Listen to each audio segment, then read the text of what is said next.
The SMC it1001-n31-x6, which is a member of the it1001 series of electronically controlled pneumatic regulators, arrived at ERD for a full repair and rebuild from a major semiconductor manufacturer.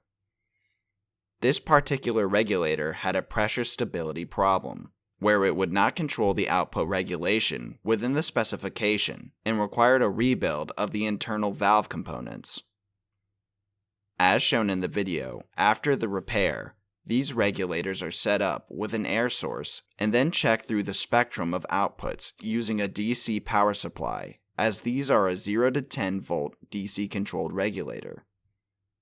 At ERD, we have repaired a number of SMC air products for the semiconductor industry and have various fixtures to use for the complete test of the product after repair. Thanks for checking out the video. Subscribe to ERD TV for more videos of our repairs.